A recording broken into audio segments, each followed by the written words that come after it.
For a public official, the results could not have been worse. On January 15, 2015, the University of North Carolina Board of Governors met in Chapel Hill. The board sets policy for the 17 university campuses in the UNC system. Immediately following the meeting, John Fennebresque, the board chair, held a press conference to announce that Tom Ross, the highly respected UNC system president, would be leaving his post in early 2016. The board was dumping Ross, and it was Fennebresque's job to explain what promised to be a very controversial decision. I want to make a few things clear. This board believes Tom Ross has been a wonderful president.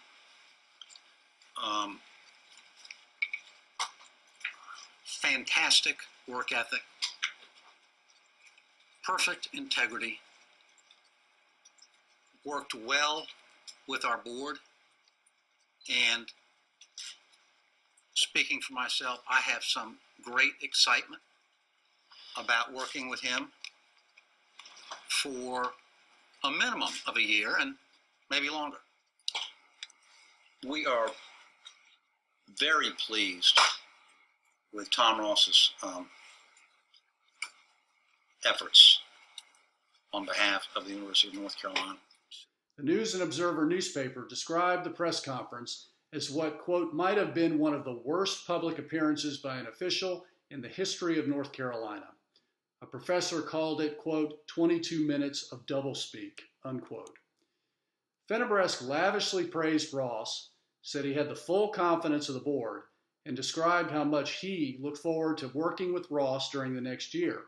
But his comments conspicuously lacked any definitive or credible explanation for the board's decision other than vague needs for leadership transition and new unspecified abilities. I'm trying to figure out the time for this board to work with a new leader a year from now that may bring other assets to the job. Tom has been terrific. Fennebresque's performance was made worse by the fact that Ross stoically sat beside him, a model of integrity and dignity. If we were aviation analysts surveying this crash site, we would look first at the proverbial black box of data, Fennebresque's words and language, and apply principles of Peter Berger's theories on social constructionism to understand what happened and why. Berger theorized that social reality is a product of human interactions.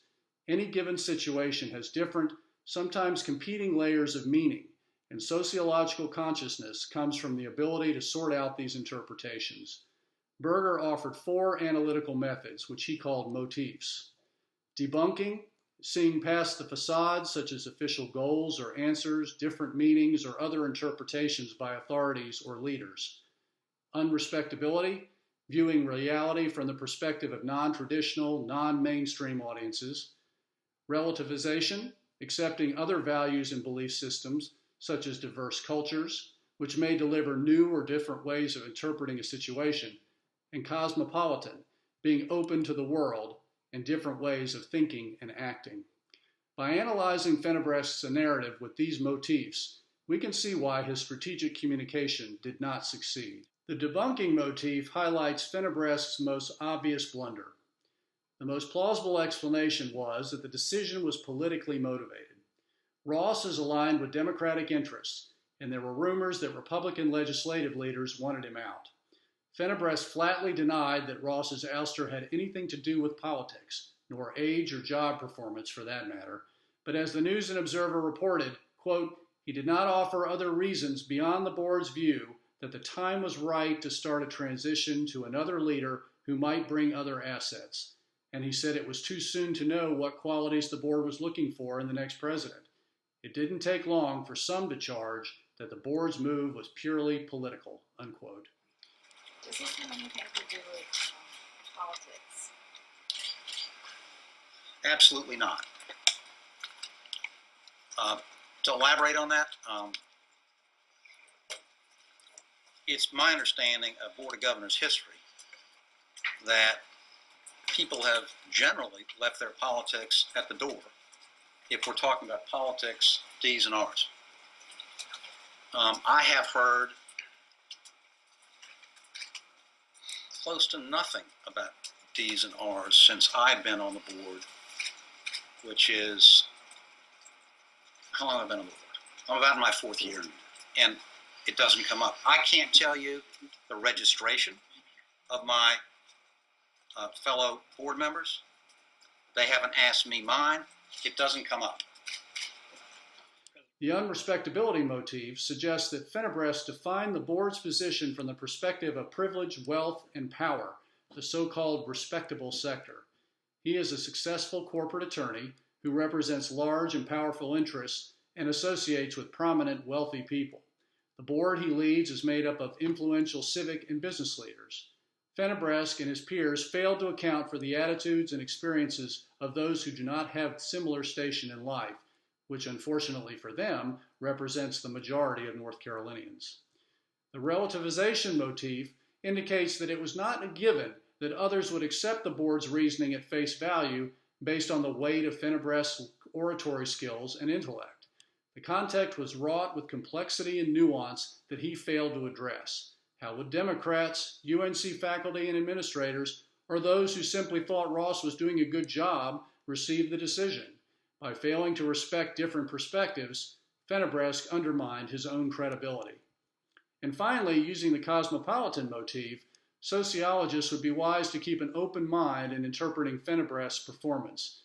Despite seeming brusque and arrogant, he earns praise from colleagues for his public service and loyalty. Subsequent reports revealed that he had not slept the night before the press conference because his wife was ill. Clearly, there was more to this reality than met the eye. Several strategies would have contributed to making Fennebress' presentation more effective. Foremost, he could have been more forthright in his explanation by using clearer language and reasoning. For example, defining attributes the board was looking for in a new president, or challenges that Ross was unable to address that the board considered priorities. Fennebress would benefit from media training for refining his confrontational style and improving rapport with reporters. Testing messages beforehand, similar to how political campaigns operate, would ensure that the decisions and rationales are believable to diverse constituencies and earn broader support. Peter Berger's theories of social constructionism remind us that reality is neither monolithic nor static. It is dynamic and the product of human interactions and myriad interpretations. There is no better example than historical events, the meaning of which continue to evolve long after they occur. By adopting sociological methodologies, communications practitioners can improve the likelihood of success for their strategic communications by accounting for the diversity of their audiences and the social contexts in which they interact. Thank you very much. Thank you all very much. This has been a ball.